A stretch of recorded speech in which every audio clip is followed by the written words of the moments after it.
नमस्कार शिक्षक साथियों। आज ये वीडियो जो है विशेष करके फोकस्ड रहेगा कि जो मैंने पिछले दिनों यानी कि कल और परसों 18% वेतन वृद्धि राज्यकर्मी बनने के बाद सभी शिक्षकों को मिलेगा 18% वेतन वृद्धि का लाभ। ये जब से मैंने न्यूज़ पोस्ट किया है, ये जब से मैंने फेसबुक और ट्विटर पर डाला है, तो सभी शिक्षकों में एकदम कौतूहल का विषय बन गया है। सब लोग जानना चाह रहे हैं कि आखिर मैंने ऐसा कैसे लिख दिया, किस आधार पर लिख दिया, क्या मेरा तथ्य है, क्या मेरे आधार हैं जिसके आधार पर मैंने इस तरह से लिखा है। और बहुत सारे व्हाट्सएप ग्रुप में मैं देख रहा हूँ किस तरह पर चर्चा चल रही है कि कैसे ऐसा संभव है। कोई कह रहा है मुंगेरी लाल के हसीन सपने हैं, कोई कह रहा है ये संभव ही नहीं है, कोई कुछ से कुछ कह रहे हैं। अब कुछ लोग बड़े आशान्वित हैं कि अगर ऐसा होता है तो बहुत अच्छी बात है। पीपीएससी जो पास कर गया नियोजित शिक्षक, वो भी पूछ रहे हैं कि सर अगर आप लोगों को मिलेगा तो क्या हम लोगों को भी मिलेगा। इस तरह की पूरा एक चर्चा परिचर्चा का दौर चल पड़ा है, जिसमें सभी लोग ये जानना चाहते हैं कि आखिर सच्चाई क्या है, किन आधारों पर मैंने ऐसा लिखा। तो साथियों, मैंने जो कुछ भी लिखा है इसके लिए आपको सबसे पहले 2015 में चलना पड़ेगा। 2015 में हड़ताल के बाद जब समझौता हुआ था और उसके बाद जो वेतनमान की घोषणा हुई थी, पहले नियत वेतन सबको मिलता था, 9,000, 10,000, 10,500 वेतन मिलता था नियत वेतन। उसके बाद जब वेतनमान की घोषणा हुई तो उस 2015 के वेतनमान वाले आदेश में आप गौर करेंगे तो मिनिमम 20% वेतन वृद्धि की सबकी गारंटी की गई थी। मिनिमम 20% वेतन वृद्धि, और सबको लगभग 20% मिनिमम का वेतन वृद्धि मिला भी था। जो हमारे प्रशिक्षित साथी थे उनको ज़्यादा मिला था, जो अप्रशिक्षित थे या 2 वर्ष की बाध्यता कारण बहुतों को कम भी मिला था, लेकिन 20% वेतन वृद्धि सबको मिला था, एक न्यूनतम गारंटी किया गया था। और अब जब हम ये 2023-24 में आ गए हैं और यहाँ पे जो नया आदेश आया है, नया एक विशिष्ट अध्यापक नियमावली दिया गया है, और उसमें जो पे स्ट्रक्चर है, उस पे स्ट्रक्चर का जब आप अध्ययन करेंगे और उसके फलस्वरूप जब नियोजित शिक्षक विशिष्ट राज्यकर्मी बनेंगे, विशिष्ट शिक्षक बनेंगे, तो आप उसमें पाएंगे कुछ 2-4 बात बहुत इंपॉर्टेंट है। पहला, आपको देखना होगा कि जो 6 to 8 के टीचर और 9-10 के टीचर थे, तो 6 to 8 के टीचर और 9-10 के टीचर दोनों को वेतन अभी बराबर मिलता है, क्योंकि एक ही ग्रेड था, मतलब पे स्केल एक ही था 6 to 8 को और 9-10 को। लेकिन अभी वर्तमान में क्या हो गया है कि 6 to 8 का अलग पे स्केल है विशिष्ट नियमावली में, और 9-10 का अलग है। 6 to 8 का स्टार्टिंग बेसिक पे 28,000 है और 9-10 का 31,000 है। तो सबसे पहली विसंगति तो यहाँ हो जाएगी कि दो ऐसे शिक्षकों का जिसका अभी नियोजित के तौर पर वेतन एक समान है, बराबर है, विशिष्ट शिक्षक नियमावली में जाने के कारण दोनों के वेतन में बहुत ज़्यादा अंतर आ जाएगा। 28,000 6 to 8 वालों का होगा तो उनका 31,000 हो जाएगा। तो ये असमानता आप लोग समझ रहे हैं कि क्यों हो रहा है, क्या हो रहा है। ये असमानता पर आप लोग गौर कर लीजिए, एक बात। दूसरी बात, जो 2022 में 6 to 8 में बहाल शिक्षक हैं या 1 to 5 में बहाल शिक्षक हैं, उनका बेसिक पे मार्च महीने से क्या होगा, 22,240 बेसिक पे वालों का, मतलब बेसिक ग्रेड वालों का। और जो 6 to 8 में है उनका मार्च से बेसिक पे हो जाएगा 23,680 रुपये। और वो जब विशिष्ट राज्यकर्मी बनेंगे, विशिष्ट शिक्षक बनेंगे, तो उनका वेतन कितना होगा, बेसिक वाले का 22,405 मूल वेतन से बढ़ करके सीधे 25,000 हो जाएगा, और 23,680 रुपये वाले का तो सीधे 28,000 हो जाएगा। तो आप देख रहे हैं कि किसी को 23,680 से डायरेक्ट वो पहुंच जा रहा है कहाँ, 28,000 पे। कोई 27,000 का बेसिक पे है 2 शिक्षक का, उसमें से एक शिक्षक जो 6 to 8 वाले हैं वो 28,000 पहुंचेंगे, और जो 9-10 वाले हैं वो 31,000 पहुंचेंगे। तो कितना नुकसान है, और ये विषमता आ जाएगी। अलग अलग वर्ग के शिक्षकों का, अलग अलग ज्वाइनिंग डेट के शिक्षकों का जो नया वेतन निर्धारण होगा उसमें विषमता आ जाएगी। सीनियर जूनियर का एक ही वेतन हो जाएगा, जो 10 साल से सेवारत हैं, 20 साल सेवारत हैं, उनका वेतन, और जो 2 साल पहले आए हैं बहाल होकर के, उनका वेतन सबका एक समान हो जाएगा।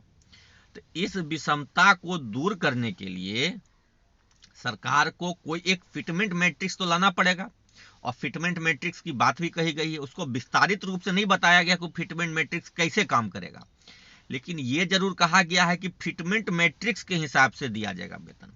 अब फिटमेंट मैट्रिक्स का कोई एक न्यूनतम आधार तो होगा। जैसे 2015 नियमावली में आधार था कि मिनिमम 20% वेतन वृद्धि सबको होगी, मिनिमम 20% वेतन वृद्धि, ये बात थी 2015 नियमावली में। आप लोग देख लीजिए जब वेतन निर्धारण करना था नया पे स्केल में, तो वैसा ही कुछ तो यहां भी करना पड़ेगा। यहां भी कुछ जो है चिन्हित करके एक ऐसा प्रावधान बनाना पड़ेगा कि मिनिमम इंक्रीमेंट सबका कितना हो रहा है, और वो आधार बनाना पड़ेगा 6 to 8 में 2022 वालों का, क्योंकि उनका इंक्रीमेंट परसेंटेज में सबसे ज्यादा निकल के आ रहा है। 23,680 से बढ़कर के वो सीधे हो जाएंगे 28,000। तो आप जो उनका इंक्रीमेंट है जोड़िए, 18% की वेतन वृद्धि उनको हो रही है। तो मिनिमम 18% वेतन वृद्धि तो सबको देना पड़ेगा, नहीं तो वेतन विसंगति हो जाएगा। और वेतन विसंगति को लेकर के पहले से भी एक जांच कमेटी बनी हुई है, उसका रिपोर्ट अभी तक नहीं आया है, और कुछ कुछ आदेश आए भी हैं बीच में। और अगर ये 18% वेतन वृद्धि नहीं मिलेगी तो फिर मामला कोर्ट कचहरी में उलझेगा कि किसी को 18%, किसी को 12%, किसी को कुछ नहीं। ऐसा थोड़े ना होता है। कानून नाम की भी कोई चीज है, फाइनेंशियल लॉज भी कुछ हैं, वेतन भत्तों को लेकर के भी कुछ नियम है, उनका पालन तो करना होगा। ऐसा तो संभव नहीं ना है कि जो मन में आए वो नियम बना देगी विभाग और चुपचाप उसको लागू कर दिया जाएगा। तो हमारी जो लीगल अंडरस्टैंडिंग है, जो हम लोग वेतन भत्तों की जो समझ रखते हैं, उसके हिसाब से यह बहुत स्पष्ट है कि न्यूनतम 18% वेतन वृद्धि करना होगा, न्यूनतम। और 18% वेतन वृद्धि करने के बाद सबका वेतन निर्धारण करना होगा नए सिरे से। तो जब 18% मिनिमम वेतन वृद्धि गारंटी करेंगे तो सबका 18% वेतन वृद्धि होगा। तो चाहे वो 2022 में ज्वाइनिंग किए हुए हों, कि 2013-14 में ज्वाइनिंग किए हुए हों, कि 16 में किए हों, कि 3-5 में किए हों, कि 6-8 में किए हों, सबको वेतन वृद्धि मिलेगी। कितनी मिलेगी? मिनिमम 18%। मिनिमम 18% वेतन वृद्धि सबको देना होगा। और जो भी साथी कह रहे हैं यह संभव नहीं है, मुंगेरी लाल के हसीन सपने, मैं उनको स्पष्ट जवाब देना चाहता हूं। आज तक मैंने जब 2013 में नौकरी ज्वाइन की थी तो मेरा नियत वेतन 6,000 रुपये था। आज लगभग 36,000 रुपये मिलते हैं, और इसके अलावा जो ईपीएफ में राशि कटौती होती है वो अलग। तो ये सब क्या मुंगेरी लाल के हसीन सपने थे? संघर्ष किया हमने, हासिल किया। आज राजकर्मी बनाने पर सरकार सैद्धांतिक रूप से सहमत हुई है। नाम को लेकर के जरूर मतभेद है, वो भी दूर होगा। मैं आश्वस्त करता हूं कि हम लोग संघर्ष करेंगे और नाम भी बदलाएगा। विशिष्ट हम लोग नहीं रहेंगे, विशिष्ट नाम भी हटेगा। हम लोग सहायक शिक्षक या विद्यालय अध्यापक का जो श्रेणी है, जब विद्यालय अध्यापक के समान वेतन भत्ता मिलेगा तो विद्यालय अध्यापक ही नाम रहेगा हमारा भी। इसमें कहीं कोई डाउट नहीं रहने जा रहा है। हाँ, परीक्षा होगी, परीक्षा देंगे और वेतन वृद्धि तो अवश्य लेंगे। 18% वेतन वृद्धि से कम हमको स्वीकार ही नहीं है। सबको एक समान वेतन वृद्धि देना होगा और हम लेके रहेंगे, ये आप मान लीजिए। ऐसा संभव नहीं है कि किसी को 18%, किसी को 12%, किसी को 15%, किसी को कुछ नहीं। ये संभव नहीं है। जिनको जिनको लगता है कि ये सब दिवा स्वप्न है, जो भी लोग कमेंट कर रहे हैं कुछ से कुछ, उनसे अनुरोध है कि आप इस मुहिम में हमारा साथ दीजिए। आप बीपीएससी पास कर गए हैं तो भी साथ दीजिए, आपको भी दिलवाएंगे इसका लाभ। जो नियोजित शिक्षक बीपीएससी पास किए हैं उनको भी 18 से 20% वेतन वृद्धि का लाभ हम लोग दिलवाएंगे, लड़ेंगे आपके लिए भी।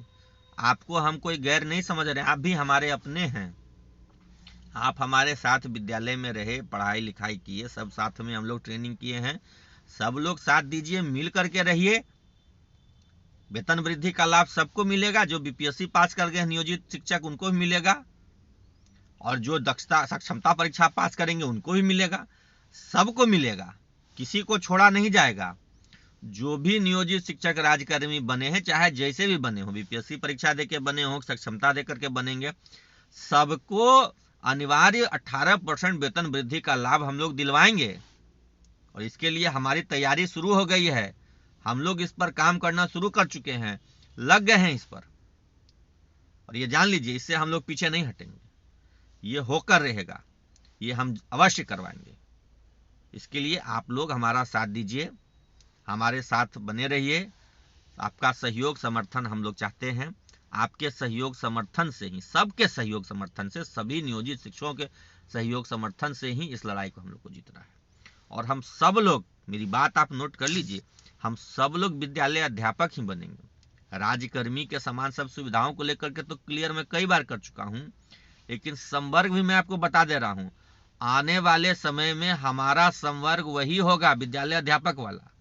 उस एक विद्यालय एक संवर्ग की लड़ाई है हमारी, और वो जारी रहेगी, उससे कोई हमको हटा नहीं सकता है। आप सबका सहयोग मिलता रहे, आशीर्वाद मिलता रहे, स्नेह मिलता रहे, प्रेम मिलता रहे, इसके लिए बहुत बहुत धन्यवाद। यही आपसे मंगल कामना है। लड़ाई में हमारा साथ दीजिए, हम लोग मिल करके इस लड़ाई को जीतेंगे। धन्यवाद।